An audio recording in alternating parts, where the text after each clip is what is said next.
যে যে কাজ করে সেই ওয়েতে ভাইরাল হওয়ার চেষ্টা করে। এবার শাকিব খানের হয়ে আলেকজান্ডারকে কঠিন অপমান করে দিলেন চিত্রনায়ক অমিত হাসান। দেখেন, যখনই শাকিব খানকে নিয়ে আলেকজান্ডার উল্টাপাল্টা কথা বললেন, তখন কিন্তু বাংলাদেশ ইন্ডাস্ট্রির বেশ কিছু মানুষ এবং আলেকজান্ডারের সমসাময়িক অনেক হিরোরাই তাকে কিন্তু একদম ধোলাই করে দিছে। কারণ শাকিব খানকে অপমান করে শাকিব খানের নাম নিয়ে ভাইরাল হওয়ার জন্য শাকিব খানকে ছোট করে কেউ যে পার পেয়ে যাবে সেটা কিন্তু কেউই ছাড় দেয় না। যেমন অমিত হাসান এবং শাকিব খানের মাঝে কিন্তু খুব ভালো সম্পর্ক, তারা সিনিয়র ভাই জুনিয়র ভাই এরকম সম্পর্ক, কিন্তু তাদের ভিতর একটা বন্ধুত্বপূর্ণ সম্পর্ক আলাদা রয়েছে।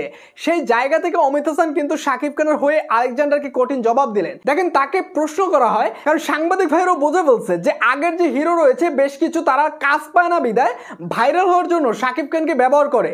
সেই জন্য অমিত হাসানকে প্রশ্ন করেন যে আপনার ক্ষেত্রে কি এমনটা হয়েছে, কাউকে নিয়ে সমালোচনা করে আপনি ভাইরাল হয়েছেন? অমিত হাসান সুন্দর একটা উত্তর দিলেন। তিনি বলেছেন, কাউকে নিয়ে আলোচনা করে ভাইরাল হওয়ার চাইতে নিজের কাজ দিয়ে আলোচনায় থাকাটা অনেক জরুরি। এটা আলেকজান্ডারকে পুরোপুরি ইঙ্গিত করে বলছে অমিত হাসান।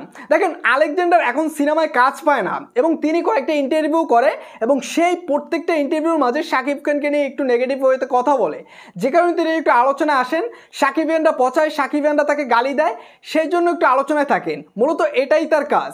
এবং অমিত হাসান ভাই তিনি যে কথাটা বলছে সেটা আমার কাছে ব্যক্তিগতভাবে খুব ভালো লাগছে, কারণ অমিত হাসান ভাই বরাবরই শাকিব খানকে নিয়ে সুন্দর কথা বলে। শাকিব খানকে কেউ নেগেটিভ কথা বললে সেটা তিনি নাম উল্লেখ না করেও তিনি তাকে ধুয়ে দেন, সেটাই এবার করলেন এবং আলেকজান্ডারকে একদম ধুয়ে দিয়েছে, যেটা আমার কাছে ব্যক্তিগতভাবে ভালো লাগছে।